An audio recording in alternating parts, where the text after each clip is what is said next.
A group of civilians have been evacuated from the AZOVSTAL steel plant in Mariupol, though hundreds are still suspected to be trapped beneath the factory. Rehearsals are taking place in Moscow for Russia's annual Victory Day parade, which will take place in the midst of its invasion of Ukraine. French President Emmanuel Macron was sworn in for his second term in office in front of a crowd of around 500 people.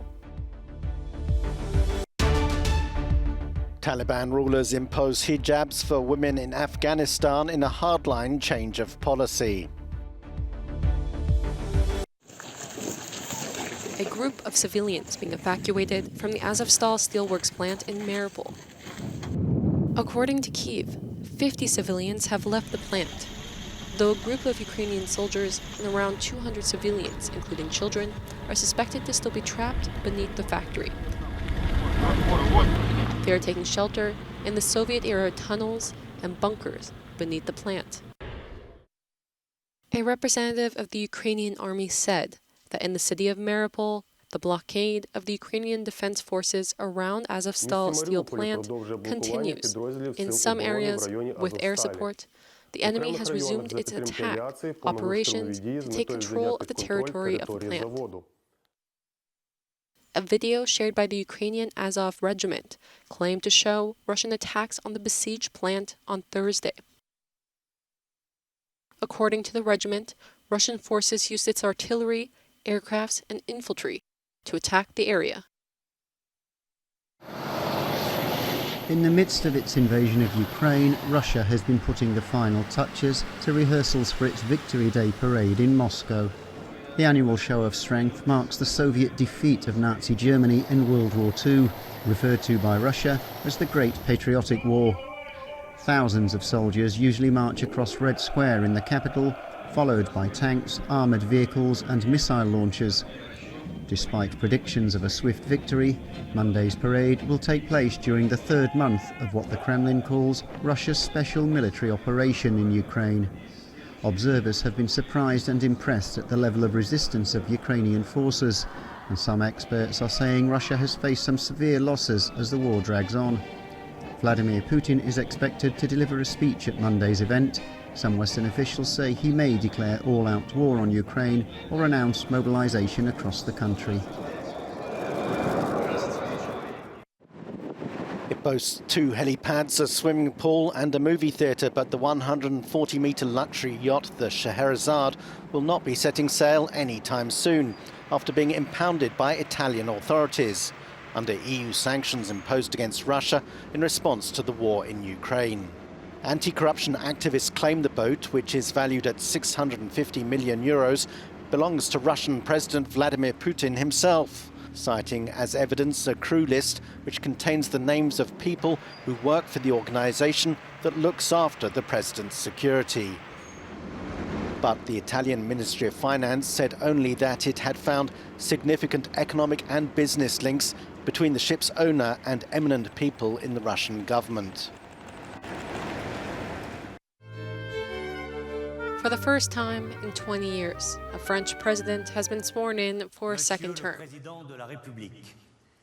Emmanuel Macron will begin his next term on May 14th, after winning the presidential election last month. A crowd of 500 guests attended the ceremony on Saturday at the Élysée Palace in Paris. The time ahead will be one of resolute action for France and for Europe, acting first to avoid any escalation following the Russian aggression in Ukraine, helping democracy and courage to prevail, building a new European peace and a new autonomy on our continent. Macron will be in office for the next 5 years. During the ceremony, he also expressed his goals to ease social tensions in France and work with the country's unions.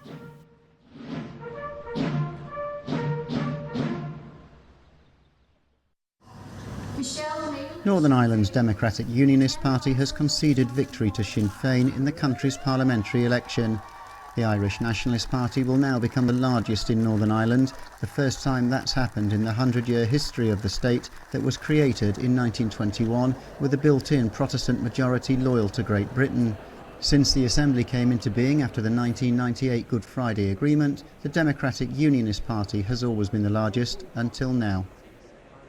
As I've said, our party officers will meet, we'll discuss the next steps in this process as to how we can most effectively apply pressure to bring about the objectives that we need, which is a stable Northern Ireland, a stable economy, and our political institutions up and running, provided the protocol is dealt with.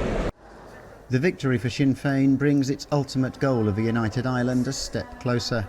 But such a milestone could only be reached after a referendum in the north, and Irish nationalists could not take the result of such a poll for granted. Afghanistan's Taliban rulers have ordered all Afghan women to wear head-to-toe clothing in public, in a sharp turn towards a more hardline enforcement of religious rules. The Taliban's Vice and Virtue Ministry said only women's eyes should be visible in public, and that the use of the head-to-toe burqa was the best way to ensure compliance. Women who don't wear the hijab firstly should be identified and their guardians should be advised, and the women themselves should be punished, Ministry official SHIR MOHAMMAD said. Secondly, their guardians should be brought to the relevant department for explanation. Thirdly, their guardians should be jailed for 3 days. Fourthly, their guardians should be tried and punished accordingly.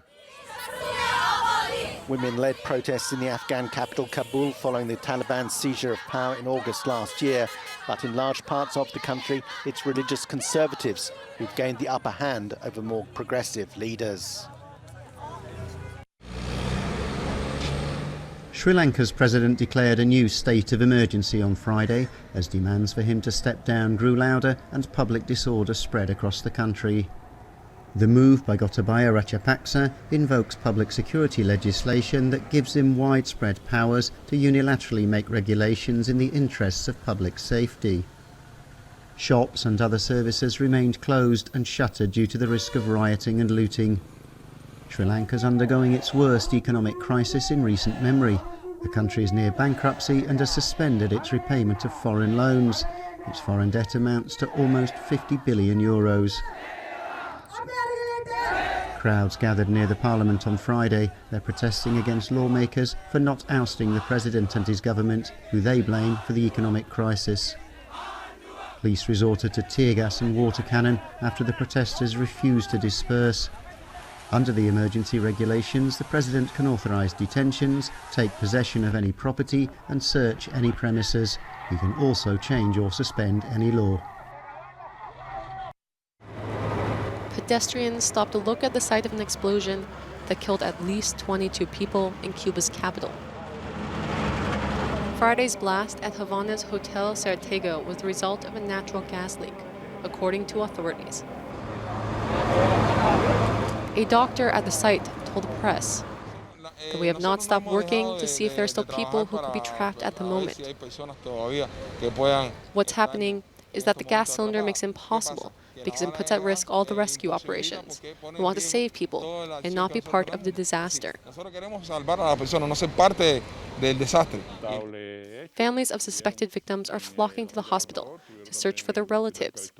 The accident injured at least 74 people, including 14 children, but authorities expect that number to rise. Cuba's president, Miguel Díaz-Canel, visited some of the victims on Friday.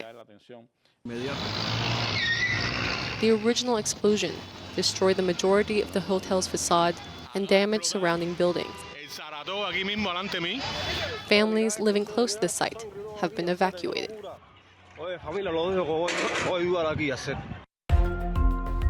Around 100 vehicles have been attacked and burned during the first 2 days of an armed strike in northern Colombia. The attack was reportedly carried out by members of the Gulf Clan in retaliation for the extradition of their leader, Dario Antonio Ucega, to the U.S. for cocaine trafficking. He has already pled not guilty in front of a judge in New York. Prince Andrew, Prince Harry, and Meghan, Duchess of Sussex, will not be standing on the Buckingham Palace balcony during the Queen's Jubilee celebration. The question of their attendance was brought up in light of Prince Andrew's sex scandal and family tensions. Instead, only working members of the royal family will join Queen Elizabeth on the balcony on June 2nd.